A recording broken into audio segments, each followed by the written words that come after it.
বিসমিল্লাহির রহমানির রহিম। আসসালামু আলাইকুম। কেমন আছেন সবাই? আশা করি সবাই ভালো আছেন। আমরাও আলহামদুলিল্লাহ অনেক ভালো আছি আল্লাহর রহমতে এবং আপনাদের দোয়ায়। ভিডিও শুরু করলাম। এখন বিকাল বাজে 4টা, 3:30, প্রায় 3:30। আর আমার বাবা গেছে পড়তে, আর ওর বাবা বাহিরে। এর জন্য আমি একটু ভাবলাম যে ওদের জন্য সারপ্রাইজ দিয়ে কিছু তৈরি করি। তো চিন্তা করলাম যেহেতু পুডিং বানাইছি, আজকে একটু কেক বানানোর চেষ্টা করি, দেখি কেমন হয়। তো প্রথমে এগুলো যে সময় ম্যারিনেট করছি আমি সব কিছু, তো ওই সময় ভিডিও করি নাই। তো ভাবছি যে কীরকম কী হবে, এরকম ভাববা কোনো ভিডিও করা হয় না। আর এক হাত দিয়ে যেহেতু ভিডিও করতে হয়, এগুলো তৈরি করতে, এর জন্য এরকম একটু সময় হয়ে ওঠে না। যাই হোক, আলহামদুলিল্লাহ এখন শুরু করলাম সব কিছু রেডি টেডি করে। তারপর আমি চুলার উপর বসাই দিয়ে আস্ত প্রথমে হালকা একটু জাল দিলাম। জাল দিয়ে ওটা যখন উপরে ওঠা শুরু করছে, তখন আমি জালটা একদম লোতে রাইখে দিয়ে আমি কিছুক্ষণ ওপাশে যাই একটু ফোন দেখতেছিলাম। তো ভাবলাম যে যেহেতু 15-20 মিনিট হয়ে গেছে, এখন ভাবলাম যে যাই দেখি কি হয়েছে। তো আমি চিন্তা করি না যে এরকম একেবারে ফুলে উঠবে, এত সুন্দর হবে, তাই আপনাদের সাথে শেয়ার করতে চাই না।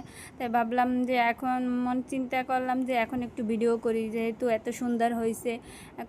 সব কিছু যে কোনো কাজের পিছনে আসলে কষ্ট হয় অবশ্যই, তখন কাজটা যখন ফুলফিল হয় তখন কিন্তু ওই কষ্টটা আর মনে থাকে না। যাই হোক, কষ্ট সব কাজের পিছনে যেহেতু কষ্ট, আজকে মনে হল না কষ্টটা যেহেতু দুপুরে খাইয়ে দিয়ে একটু বসি না, আবার এই কাজের ভিতরে হয়ে গেলাম। যাই হোক, বানাই সব রেডি করছি, ওরা আসলে তারপর ভাবছি কাটবো। তো এখন 5টার বেশি বাজে, আমার বাবা আগেই চলে আসছে। তো ওরে ভাবলাম যে আসো, তোমার একটা সারপ্রাইজ দেবো। ভাবে নাই যে, ভাবছি যে অন্য কোনো কিছু বা কোনো কিছু কিনে নিয়ে আসছে এইসব। তো দেখাইলাম, দেখো তোমাদের জন্য কেক বানাইছি, বলো কেমন হয়েছে। তো আমার ছেলেটা ইদানিং একটু কিছুদিন যাবৎ কোনো কিছু ওইরকম একটা খাইতে চায় না। ও আগে যে কোনো কিছু বানাইলে একটা উৎসাহ হইতো যে এইটা বানাইছে অনেক মজা বা কিছু, ওর যেটা পছন্দ, ইদানিং যেটা খুব ভালো পছন্দ হইবে ওইরকমের খাওয়া দাওয়া করে না। যাই হোক, দেখে একটু খুশি হয়েছে যে আমি ভিডিও করতেছিলাম, কাটি, ভাবলাম যে আপনাদের সামনে বসে কাটি যে কেমন হয়েছে। ফুলে তো উঠছে অনেক সুন্দর, দেখি ভিতরে কেমন হয়েছে। অনেক সময় ফুলে ওঠে কিন্তু ভিতরে কাঁচা থাইকে যায়, তো সেরকম যদি হয় তাহলে তো ভাল লাগবে না অতটা খাইতে। তারপর আমি কাগজগুলো আস্তে আস্তে করে উঠাই ফেলাইছি, আর কাগজগুলোয় আগে একটু তেলটা দিয়ে রাখার পরে যেহেতু তেলটা দিয়ে রাখছি, আর ওইটা একটু ভাজ পড়ছে, যেহেতু সুন্দর করে যদি বাটির মাপ দিয়ে তারপর যদি কাগজটা কাটা হয়, ওরকমের কোনো বেকাতারা হয় না। আমি যেহেতু ওরকমের কাটি নাই, আস্ত একটা কাগজ নিয়ে ওর ভিতরে দিয়ে তারপর তেল মাখাইয়ে দিছে, এর জন্য একটু উঠাইতে সমস্যা হইতেছিল। যাই হোক, আমি ধরে এখন বোঝা যাইতেছিল যে কতটা সফট হয়েছে, আর কালারটাও সুন্দর হয়েছে। আর এগুলো যারা বেকারিতে যারা বানায়, উপরে যেমন হালকা ব্রাউন কালার হয়, ওই কালারটা হয় ওরা উপরে কয়লা জাতীয় এরকম কিছু দেয়, যার কারণে অনেক কালো হালকাই হয়ে যায়। তো আমরা তো ওরকম কিছু দিই না, ফুলে একেবারে অনেক সুন্দর, মাশাআল্লাহ বলবেন সবাই।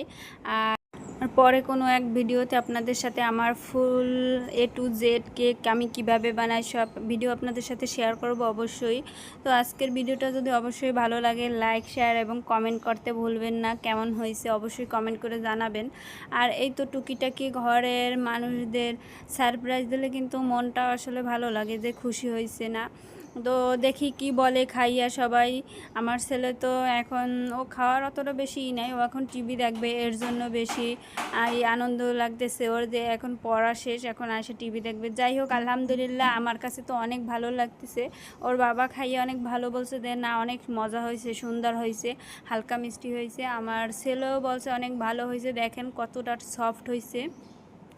আলহামদুলিল্লাহ অনেক ভালো বানাইছে, নিজের কাছে অনেক আনন্দ লাগতেছে না, পারফেক্ট হয়েছে যেহেতু